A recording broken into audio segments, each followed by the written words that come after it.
작년 재작년에도 성찬 예배를 계속 드렸는데 올해는 또 이제 전도사님이 여러분에게 또 이렇게 좋은 예배 경험을 위해서 예전 예배를 조금 더 강화했는데 좀 많이 어색하시죠? 처음이라 피드백이 없네요. 회장님 어색해요? 좋아요? 영혼을 이렇게 담아서 대답을 해주시면 좋을 것 같고요. 굉장히 오랜만에 만나는 것 같아요. 작년 10월에 설교를 하고 몇 달 만에 이제 또 여러분과 같이 함께 말씀으로 교제를 이제 하게 됩니다. 오늘은 절망을 이기는 하나님의 공감, 절망을 이기는 하나님의 공감이라는 제목으로 같이 함께 말씀 나누길 원하는데요. 우리 이제 카톡 많이 주고 받잖아요. 여러분 이제 누군가에게 굉장히 여러분 마음이 곤고하기도 하고 어려운 일이 있을 때 절박한 심정으로 카톡 메시지를 장문의 편지를 보냈어요. 근데 화면에 숫자 1이 사라졌는데 오랜 시간 동안 답이 없는 읽고 씹히는 상황, 많이들 경험하죠. 저도 이제 저희 교역자실 안에서도 많이 경험해요. 제가 이제 이렇게 공유를 하고 이야기를 하는데 대답들이 없어요. 근데 또 요새는 피드백 하면 안 된다면서요. 꼰대인데 얘기를 하면 상꼰대가 되잖아요. 그럴 때 숫자 1은 사라졌는데 답이 오지 않을 때 여러분들 심정이 어때요? 그러려니 하나요? 그러려니 해요? 왜 이래요 오늘? 밥 안 먹었어요 다? 네, 기분이 좀 그럴 거예요. 나 이제 진심을 담아서 그런 경우도 있고, 또 이제 내가 정말 힘들어서 눈물을 쏙 뺄 만큼 힘든 상황을 보내고 있는데 다른 친구들의 인스타그램이나 뭐 틱톡이나 이런 걸 보면은 화려하고 행복하고 어디 저기 해외에 여행 가 있고 그런 일상들이 올리고 있을 때 조금 이제 우리 마음이 곤고해지면서 내 슬픔이 이 세상에서는 철저하게 고립되어 있구나, 그런 기분을 느껴본 적도 간혹 있으실 거예요. 그래서 오늘 살아가는 우리에게 가장 큰 고통은 어쩌면 나의 슬픔, 나의 그 어려움, 그런 상한 감정이 다른 사람들에게 닿지 않는다라는 지독한 단절감 혹은 고독함일 수도 있습니다. 나는 슬퍼 죽겠는데 옆에서 이 친구가 깐족거리면서 다 잘 될 거야 막 이렇게 영혼 없이 위로해 주는 것에 대해서 그 친구는 나름의 선행을 했지만 영혼 없음을 느끼면서 상처받기도 하고, 때로는 이제 완전히 대문자 T인 친구들이 정말 나를 위해서 조언하지만 네가 부족해서 그래, 더 노력해야 돼, 아직도 멀었어, 노력해야 돼, 그렇게 할 때 그 차디찬 조언 앞에 마음의 문을 닫아버리게 될 때도 얼마나 많은지 모르겠습니다. 오늘 본문 말씀을 보면 사랑하는 오빠를 잃고 깊은 슬픔과 원망에 빠져 있는 두 명의 자매 마르다와 마리아가 등장을 하는데요. 마르다의 이야기는 어제 토요일 본문 말씀에서 이제 다루어졌고, 오늘 말씀의 중심에 서 있는 인물은 바로 마리아입니다. 그런데 마르다도 그렇고 마리아도 그렇고 약간의 감정과 그 결이 다르기는 하지만 두 자매 역시나 다 주님이 조금만 더 일찍 오셨더라면 우리 오빠가 살 수 있지는 않았을까, 그런 아쉬운 마음을 가지고 있었고 예수님 앞에 토로합니다. 그런데 오늘 말씀에서 우리가 주목하기 원하는 것은 오빠가 죽었다라는 이 절망과 슬픔의 상황에, 그 현장에 찾아오신 예수님께서 보여주신 뜻밖의 반응입니다. 주님은 그 상황을 보면서 논리적으로 분석하고 훈계하거나 하지 않으셨어요. 그래서 그들 곁에 함께 계셨고요, 그들의 감정 가운데 공감하시면서 마리아가 울 때 예수님께서도 함께 눈물을 흘리셨습니다. 지금 우리가 사순절을 보내고 있죠. 빼골이 보라색으로 되어 있어요. 보라색은 이제 사순절을 상징하는 색깔이거든요. 사순절을 보내고 있어요.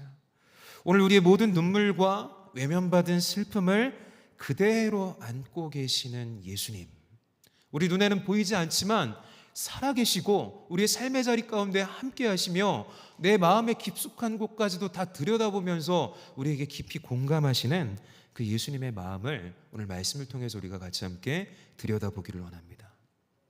오늘 본문은 마르다가 슬픔에 빠져있는 이제 동생 마리아를 찾아가서 선생님이 너를 부르신다 하면서 속삭이는 장면으로 시작을 해요. 본문 28절 함께 봅니다. 이 말을 하고 돌아가서 가만히 그 자매 마리아를 불러 말하되 선생님이 오셔서 너를 부르신다 하니. 마르다는 이제 어제 큐티 하신 분들은 이제 기억할 텐데 처음에는 그는 이제 생각으로 예수님을 믿고 있었어요. 지식으로.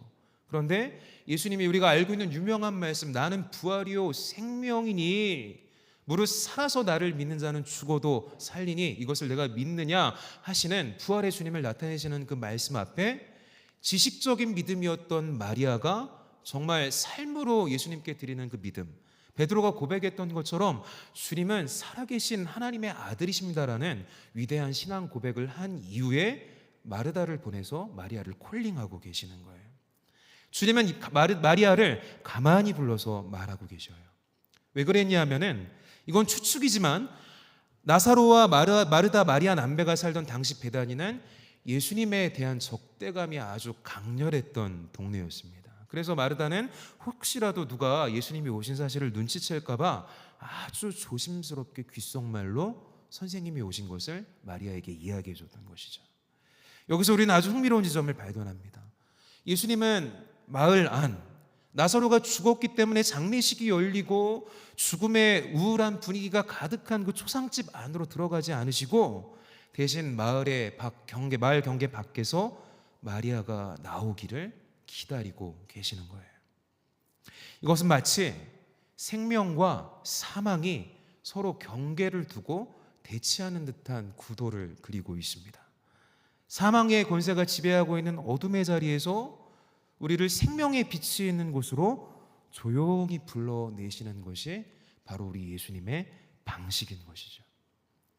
마리아는 그 부름을 듣자마자 앞뒤 재지 않고 뛰쳐나갑니다.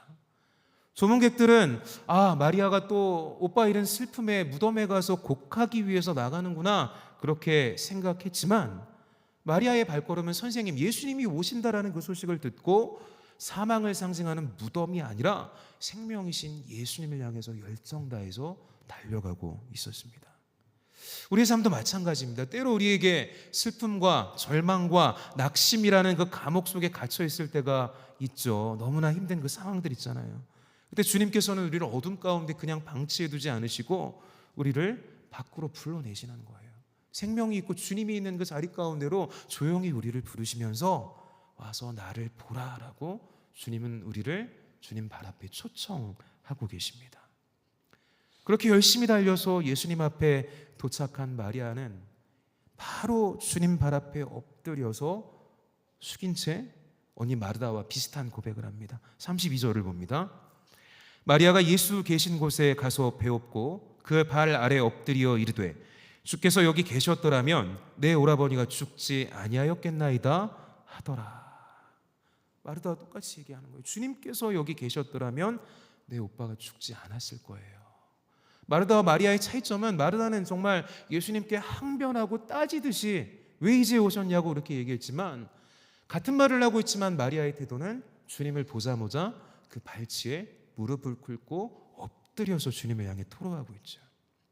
주께서 여기 계셨더라면, 주님 빨리 오셨더라면 내 오빠가 죽지 않았을 거예요. 이 짧은 말 속에는 말로 다할 수 없는 후회와 원망과 깊은 상실감이 서려 있습니다. 그 감정에 복받쳐서 마리아는 그만 참지 못하고 눈물을 왈칵 쏟아내고 말죠. 그리고 이제 그녀를 따라왔던 유대인들도 곁에서 함께 울기 시작합니다. 성경을 보면서 저는 좀 이렇게 이해가 되지 않았어요. 저는 평생을 제가 F 성향의 사람인 줄 알았는데 살아갈수록 T인 거를 요새 발견하면서 살아가고 있거든요. 도대체 쟤들은 왜 울지? 무슨 상관이 있길래 우는 걸까?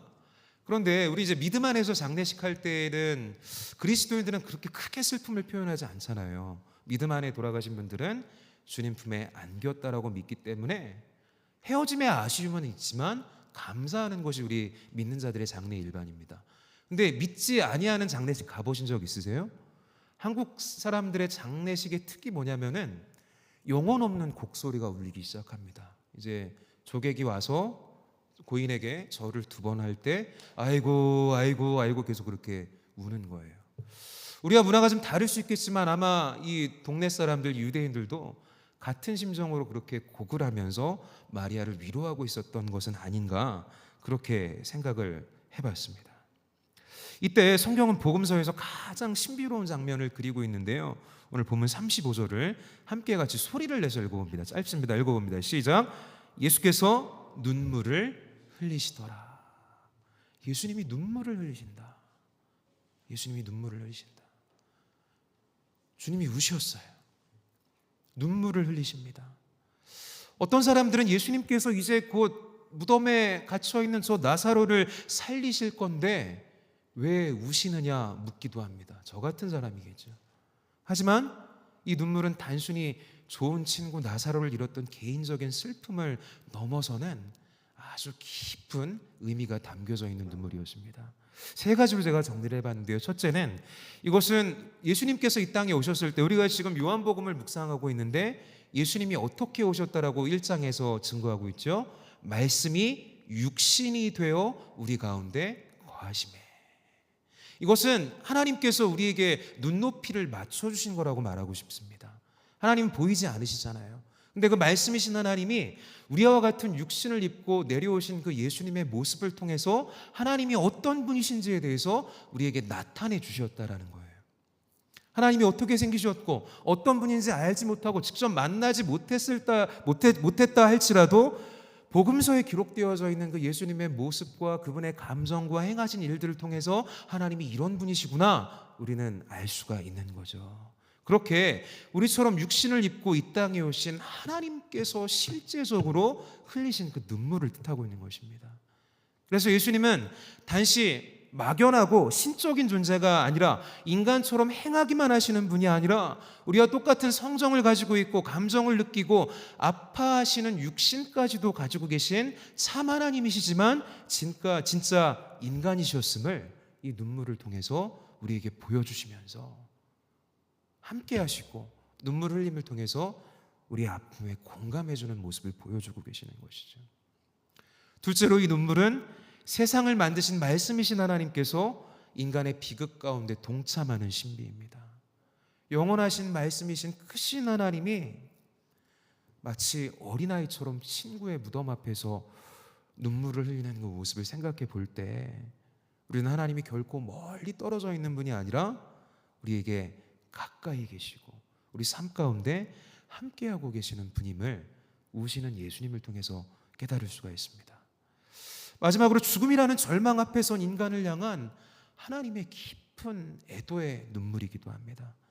주님은 죄악 세상에서 죽음의 권세 아래에서 무기력하게 무너지는 인간의 연약한 현실을 누구보다도 깊이 알고 계시고 우리의 그 삶에 공감하시면서 우리의 질고를 대신 짊어지신 구원자이신 하나님이 되십니다. 여러분, 그래서 우리가 고통당할 때 하나님은 마치 저 멀리서 팔짱을 끼고 우리를 관망만 하고 계시는 분이 아니라 우리의 눈물에 당신의 눈물을 보태시는 공감하시는 분이 바로 우리 주님이심을 여러분 믿으시기를 바랍니다. 오늘 베다니에 찾아오셔서 마리아 자매를 위하여서 죽은 나사로를 위하여서 그들의 슬픔 가운데 깊이 공감하시며 함께 자리하시고 울고 계시는 분이 바로 살아계신 우리 하나님, 우리 예수님이심을 여러분 기억해야 하는 거예요. 그런데 본문을 보면은 예수님께서 단순히 울기만 하신 것이 아니라 재미난 표현이 있는데 심령에 비통히 여기셨다라는 표현이 나옵니다. 33절을 봅니다. 예수께서 그가 우는 것과 또 함께 온 유대인들이 우는 것을 보시고 심령에 비통히 여기시고 불쌍히 여기사. 좀 그들을 안타까워하고 불쌍히 여기면서 우는 거는 좀 공감이 잘 되죠. 근데 여기서 비통히 여기다라는 단어의 원어적 의미를 살펴보면은 분노하다, 꾸짖다라는 사전적인 정의를 가지고 있습니다. 그래서 성경을 연구하는 성서학자들은 예수님이 무엇 때문에 이토록 분노하셨는지에 대해서 다양한 논의를 펼쳤지만 제가 이제 여러 주석을 살펴보면서 가장 적절한 해석은 인간을 고통 가운데로 내미는 죽음의 현실과 그 배후에서 우리를 넘어뜨리고 발목 붙잡고 절망시키는 악한 세력 곧 사탄을 향한 분노로 보는 것이 가장 유력한 해석이다라는 결론을 내렸어요. 예수님 모든 소망이 단절된 것처럼 절망하는 마르다와 마리아의 그 모습을 보면서 부활에 대해서도 그 전에 이야기하셨는데 그들의 믿음 없음에 대해서 꾸짖으신 것이 아니라 하나님께서 너무나 사랑하시는 그 자녀들을 슬픔 가운데 빠뜨리는 악한 권세에 대한 분노를 쏟아내셨다라는 것이죠. 이 비통함과 분개는 머지않아서 얼마간의 시간이 지나서 예수님께서 이들뿐만이 아니라 우리를 위한 온 인류를 구하기 위한 십자가를 지시게 되어지는 궁극적인 주님의 그 열정의 동력이 되는 것입니다. 그래서 주님은 우리의 슬픔을 구경만 하는 관찰자가 아닌 것이죠. 저와 여러분 삶 가운데 주님께서 적극적으로 개입하셔서 그 슬픔의 근원이 되는, 우리가 느낄 수도 있고 느끼지 못할 수도 있지만 그 슬픔의 근원이 되는 죄와 사망의 권세를 뿌리 뽑아 버리기 위해서 스스로 육신을 던져서 십자가라는 전쟁터 가운데 들어가기로 주님께서는 결단하시면서 눈물을 흘리셨다라는 것입니다. 주님이 그렇게 울고 계시는데 그 흘리신 눈물을 본 주변 사람들의 반응은 극명하게 갈리기 시작합니다. 보면 36절과 37절을 함께 봅니다. 이에 유대인들이 말하되 보라 그를 얼마나 사랑하셨는가 하며 그중 어떤 이는 말하되 맹인의 눈을 뜨게 한 이 사람이 그 사람은 죽지 않게 할 수 없었더냐 하니라. 어떤 이들의 반응은 예수님께서 나사로를 얼마나 사랑하셨기에 저렇게 어린아이처럼 엉엉 울고 계시는가, 그렇게 주님의 마음에 동정을 하는 사람들이 있었고요. 또 굉장히 냉소적이고 이성적인 사람들은 바로 얼마 전에 맹인의 눈도 뜨게 했던 이 사람이 과연 이 나사로는 왜 죽지 않게 막지 못하였느냐 하면서 비아냥거리고 예수님을 향해 조소를 하고 있는 것이죠. 아마도 그들은 고작 눈물이나 흘리고 있는 예수님의 모습에 실망하면서 자신들이 원하는 방식의 기적을 보여주지 않는 그 주님에 대하여서 오만한 마음으로 판단하고 있었던 것 같습니다. 다른 복음서에서도 마찬가지고 요한복음을 보면은 주님과 컨택하게 되는 사람들, 제자들이 주요 인물로 그려지고 있고 그 배경에는 항상 백성들이 있었죠. 유대인들이 있기도 했고 종교 지도자들이 있기도 했고 어떤 우리가 극을 볼 때 병풍과 같은 역할을 하는 사람들이 있는데, 이 복음서의 배경을 이루고 있는 군중들, 특별히 이제 유대인들은 예수님을 향해서 늘 표적을 구했습니다. 어떤 놀라운 이적이나 기적을 펼쳐주시기를 원했어요. 왜냐하면은 강력한 능력을 가진 메시아를 기대하면서 예수님을 따랐기 때문인 거죠. 수백 년 동안 압제당하는 생활을 하면서 정말 능력 있는 탁월한 장군과 같은 정치적인 메시아로서 예수님께서 군림하셔서 이 세상을 뒤엎고 새로운 이스라엘을 세우시기를 기대하는 그 마음으로 예수님을 따르고 있었던 것입니다. 그게 대중들의 보편적인 예수님을 향한 기대와 심리였어요.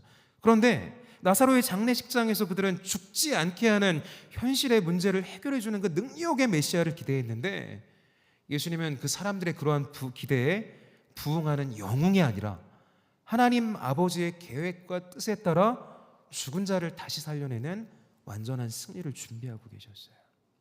그들이 기대하는 것은 세상을 업셋해서 새로운 왕국을 세우는 건데 힘이 없는 모습으로 십자가에 매달려 죽으시는 길을 준비하고 계셨던 것이죠. 그래서 이 나사로의 죽음은 단순히 슬픈 사건이 아니라 이 나사로가 장사 지낸 바 된 이 사건을 통해서 하나님의 영광을 나타내고 이 아들이 영광을 얻게 하려는 하나님의 하나의 방법으로 주님께서 여기셨던 것입니다. 주님은 우리가 처한 현실을 조금 개선해 주는 정도가 아니라 죽음 앞에 결코 무릎 꿇지 않는 영원한 생명을 주시기를 원하셨던 것이죠. 그래서 사람들에게 이 놀라운 일들을 펼치시기 위해서 예수님께서 나흘 만에 오셨잖아요. 나사로가 장사 지낸 바 된 나흘 만에 오셨잖아요. 유대의 풍습을 보면은 3일 동안은 죽은 이의 그 영혼이 시신 주변을 떠돌다가 나흘째가 되면은 이제 시신을 떠나서 갈 곳으로 가게 된다라는 그런 믿음이 있었다라고 합니다.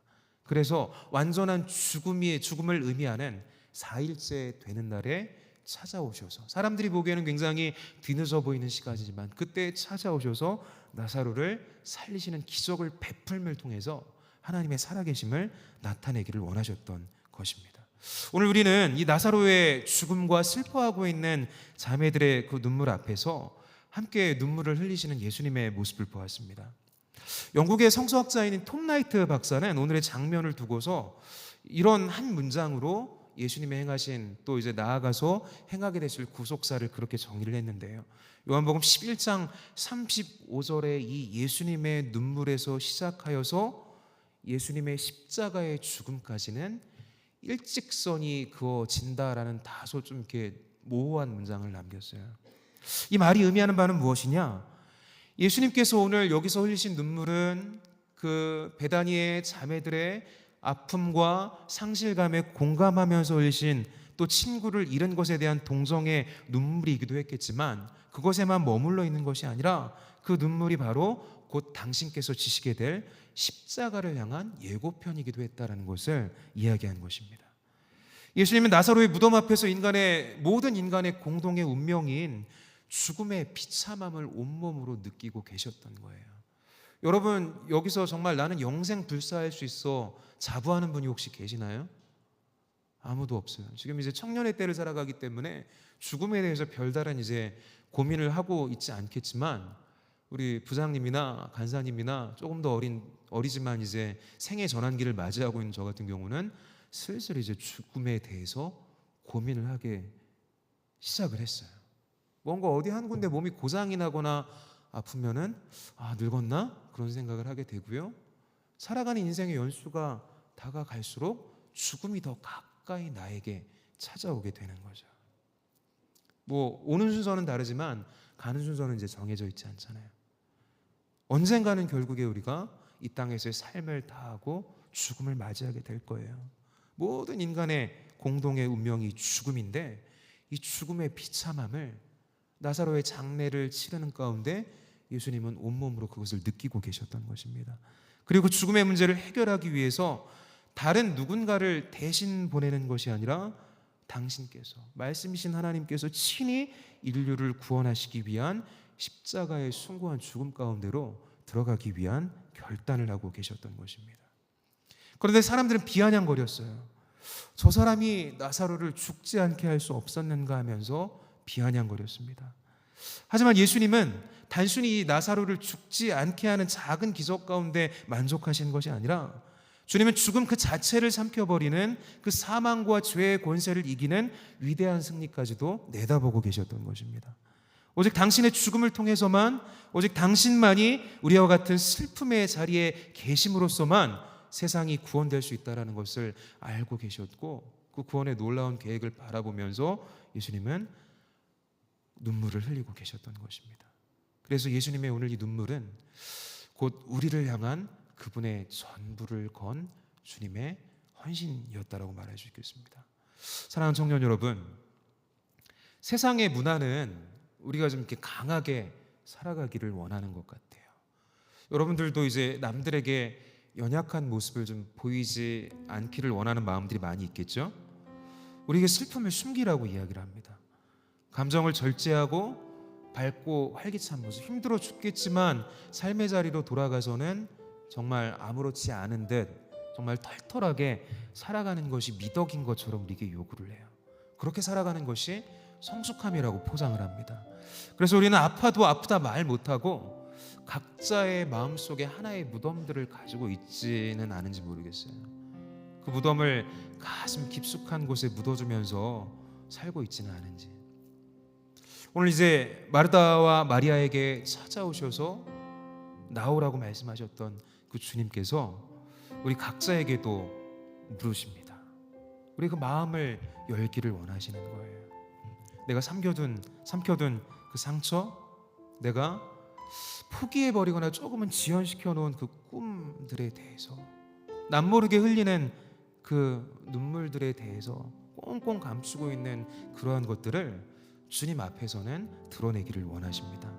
그래서 오늘 이 시간 우리가 주님 앞에 용기 있게 말할 수 있었으면 좋겠습니다.